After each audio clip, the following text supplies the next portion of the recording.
Hello guys, आपका स्वागत है एक और धमाकेदार वीडियो में। और जो वीडियो होने वाली है ये बहुत ही हॉरर होने वाली है, क्योंकि गाइस इस वीडियो में इतने हॉरर क्लिप्स है ना, मतलब कि भाई तुम बैठे बैठे डर जाओगे। पुरानी हवेली हॉरर स्टोरी। कहते हैं इस दुनिया में कुछ ऐसे राज हैं जो सामने ना आए तो ही अच्छा है। इस दुनिया में कुछ शक्तियां हैं जिन्हें हम देख नहीं सकते पर महसूस जरूर कर सकते हैं। उन्हीं में एक भयानक शक्ति हर 100 साल बाद जाग उठती है। आज की कहानी उसी शक्ति के बारे में है। रिहान और नेहा दोनों ही राइटर्स थे और मुंबई शहर की भागदौड़ से थक चुके थे। दोनों ने फैसला किया कि वो मुंबई शहर से दूर एक घर ढूंढेंगे और वहीं रहेंगे। महाराष्ट्र में एक छोटे से गांव में उन्हें एक हवेली मिली और वो दोनों उसमें शिफ्ट हो गए। शिफ्ट हो गए? लिटरली गाइस ये तो बहुत हॉरर हवेली और शिफ्ट हो गए। भाई मैं नहीं जाना ऐसी जगह, हॉरर हवेली पे। हवेली पुरानी थी लेकिन बेहद खूबसूरत। हवेली के मालिक की मौत हो गई थी और तब से वो खाली पड़ी थी, इसलिए वो उन्हें सस्ते में मिल गई। सब कुछ अच्छा था, पर एक दिन जब रियान अपना पुराना सामान अनपैक कर रहा था तब उसे बेसमेंट से एक आवाज आई। उसने बेसमेंट का दरवाजा खोला तो उसमें एक पुरानी रॉकिंग चेयर पड़ी थी जो बार बार एक बड़े से संदूक पर अपने आप गिरे जा रही थी। वो संदूक बहुत पुराना था और उस पर जंग लगा ताला भी था। रियान को ऐसा लग रहा था जैसे उस संदूक के अंदर से कुछ हिल रहा है। रिहान ने उस संदूक पर लगे ताले को तोड़ दिया। जब उसने वो संदूक खोला तो अचानक उसे एक ठंडी हवा महसूस हुई। उसके अंदर लाल कपड़े में लिपटी एक गुड़िया थी। गाइस गाइस काला जादू लग रहा है मुझे तो। इसमें काला जादू का सिस्टम रख रखा, मतलब जो पुतली पुतली वगैरह होती हैं और भी होता सामान, मुझे तो ऐसी लग रहा है काला जादू कर रखा है इसकी हवेली पे। जिसके नीचे एक किताब पड़ी थी और उसके कुछ पेजेस फटे हुए थे।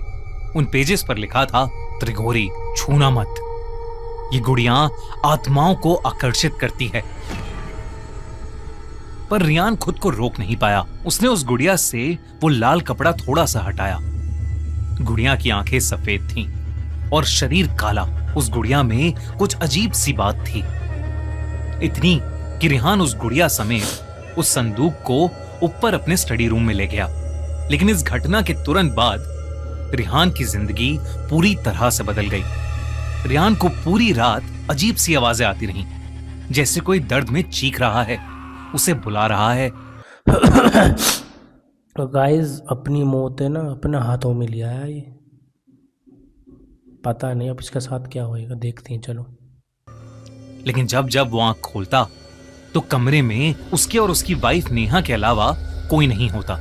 एक बार रियान अपनी स्टडी में बैठा कुछ लिख रहा था कि अचानक ही कमरे की सारी लाइट्स फ्लिकर करने लगीं और कुछ ही सेकंड्स में कमरे की सारी लाइट्स और बल्ब एकदम से फट गए। भाई तभी उसे घर के बाहर किसी के जोर से चिल्लाने की आवाज आई। उसने बाहर जाकर देखा तो वहां एक काली बिल्ली बेरहमी से मरी पड़ी थी। उस दिन के बाद से रियान को हर वक्त ऐसा महसूस होने लगा था कि उनके घर में कोई और भी है। वहाँ पे लिखा पड़ा था कि उसे उठाना मत, बंदा फिर भी उठा के ले आया, तो ऐसा होएगा ना साथ इसकी। वो बेसमेंट की रॉकिंग चेयर सारा टाइम अपने आप ही हिलती रहती। हर समय रियान को चीखें सुनाई देती। उसे रात के अंधेरे में घर के अंदर मरे हुए लोगों के चेहरे भी दिखने लगे थे। भाई वो चेहरे बेहद डरावने होते थे, लेकिन पल भर में उसकी आंखों के सामने से गायब हो जाते थे। रिहान को कुछ समझ नहीं आ रहा था, इसलिए उसने ये सारी बातें नेहा को बताई। लेकिन नेहा को उसकी बातों पर विश्वास नहीं हो रहा था। रिहान ने फैसला किया कि वो संदूक से मिली उस किताब को पढ़कर त्रिगोरी से जुड़ा राज जानने की कोशिश करेगा। रिहान सारा टाइम उस गुड़िया और उन पन्नों को पकड़कर उन्हें डिकोड करने में लगा रहता। रिहान इतना पागल हो चुका था कि वो खुद घर के आसपास के लोगों से त्रिगोरी के बारे में पूछने लगा और तब उसे किसी ने एक पंडित के पास भेजा। जब वो उस पंडित से मिला तो उस पंडित ने रिहान को कुछ ऐसा बताया जिसे सुनकर रिहान के रोंगटे खड़े हो गए। उसने बताया कि हर 100 साल में एक अजीब घटना होती है, जब चैत्र अमावस्या, चैत्र पूर्णिमा और बैसाखी अमावस्या एक ही महीने में आते हैं और तब एक बहुत ही भयानक काली शक्ति जाग उठती है, त्रिगोरी। ये 3 रातें 100 साल में एक बार जब अप्रैल के महीने में आती हैं तो अपने साथ एक तबाही लाती हैं। 1 अप्रैल चैत्री अमावस्या से लेकर 30 अप्रैल यानी बैसाखी अमावस्या तक अप्रैल शताब्दी का सबसे खतरनाक महीना बन जाता है और इस पूरे महीने को कहते हैं काल त्रिगोरी। त्रिगोरी अपने साथ एक ऐसा कहर लाता है जो सब कुछ बर्बाद कर सकता है। उस पंडित ने रियान को बताया कि जिस गांव में रियान अभी रह रहा है वहां 100 साल पहले एक काला जादू करने वाली औरत ने, देखो गाइस, मैं बता ना रहा था, काला जादू करने वाली कुछ ना कुछ सीन है काला जादू का। उसी लाल कपड़े में लिपटी गुड़िया का इस्तेमाल करके काल त्रिगोरी को अपनी नींद से जगाने की कोशिश की थी और तब एक ही रात में पूरा का पूरा 500 लोगों का गांव मारा गया था और आसपास के सारे गांव में ऐसी बीमारियां फैलने लगीं ओ भाई, जिसने कई लोगों की जिंदगी बर्बाद कर दी। ये सब सुनकर रिहान ने उसी पंडित से मदद मांगी।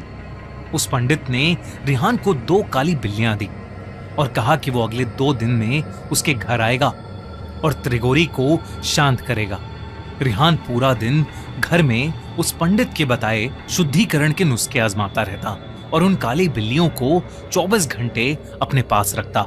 रिहान नेहा से कहता कि ये काली बिल्लियां उनको घर की प्रेत आत्मा से बचाएंगी। नेहा से अब रिहान का पागलपन बर्दाश्त नहीं हो रहा था। 2 दिन बाद वो पंडित उनकी हवेली में आया।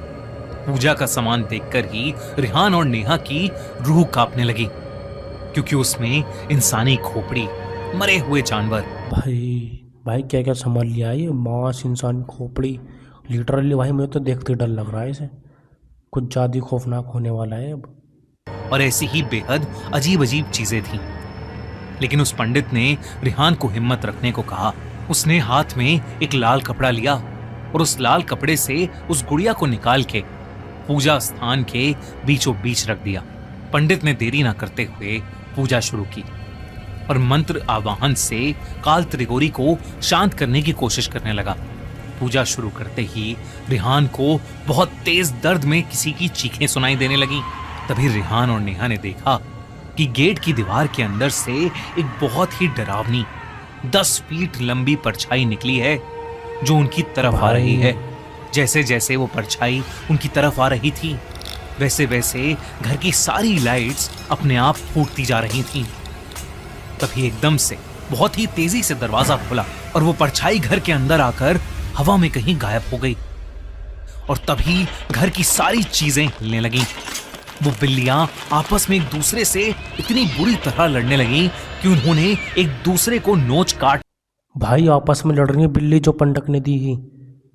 भाई कोई गलत सीन होने वाला है भाई। कर मार डाला।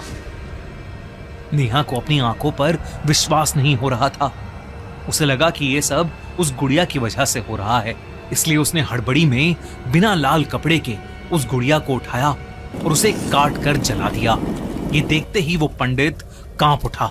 उसने बताया कि काल त्रिगोरी से ऐसे छुटकारा नहीं मिलेगा और बिना लाल कपड़े के उस गुड़िया को छूने की हिम्मत करके नेहा ने अपने पूरे परिवार को संकट में डाल दिया है और अब उन्हें मरने से कोई नहीं बचा सकता। वो पंडित पूजा को बीच में छोड़कर ही घर से जाने लगा। अगर गाइज आपको ये वीडियो और आगे देखनी है तो इस चैनल को सब्सक्राइब एंड लाइक करना और कमेंट में लिख देना नेक्स्ट वीडियो, तो मैं नेक्स्ट वीडियो टुडे में निकालता हूँ। ठीक है, बाय बाय।